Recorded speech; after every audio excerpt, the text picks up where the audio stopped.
Thank you finance minister గారు. With in time close చేశారు. అందరికీ మనమండి 2 minutes.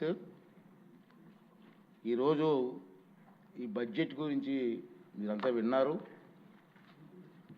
ఇక్కడ ఎక్కువ మంది కొత్త సభ్యులు ఉన్నారు కాబట్టి 2 సూచనలు ఏంటంటే, దీని మీద మీ అందరికీ పూర్తిగా అవగాహన రావాలి.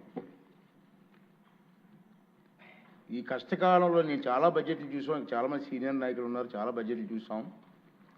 ఈ కష్టకాలంలో చంద్రబాబు నాయుడు గారు, పవన్ కళ్యాణ్ గారు ఇద్దరు కలిసి నాయకత్వంలో ఒక మంచి బడ్జెట్ని ప్రవేశపెట్టారు.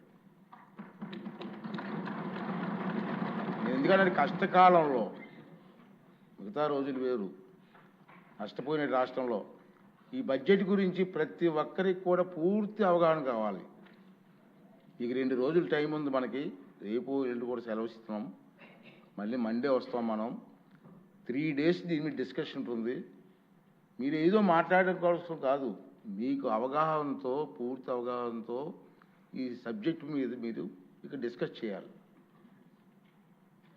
దానికోసం మీరు ప్రయత్నం చేయండి.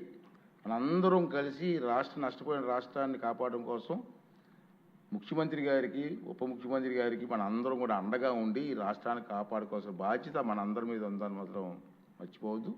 బాగా చదవండి. అందరికీ అవకాశం ఉంది. 3 రోజులు టైం ఇస్తున్నాం బడ్జెట్ మీద మాట్లాడడానికి. మీకు మాట్లాడే అవకాశం ఇవ్వండి. గంటల కొద్ది ఉపన్యాసం కాదు, తక్కువ టైంలో ఎక్కువగా అర్థం వచ్చేలా మాట్లాడండి. అందరికీ అవకాశం వస్తుంది కాబట్టి అది మనం చేయాలని. తర్వాత మీకు ఈ బడ్జెట్ తాలూకు పత్రాలన్నీ కూడా పెన్ డ్రైవ్లో కూడా ఏర్పాటు చేస్తాం, మీకు సప్లై చేసి ఉంటారు. పెన్ డ్రైవ్ కూడా ఉన్నాం.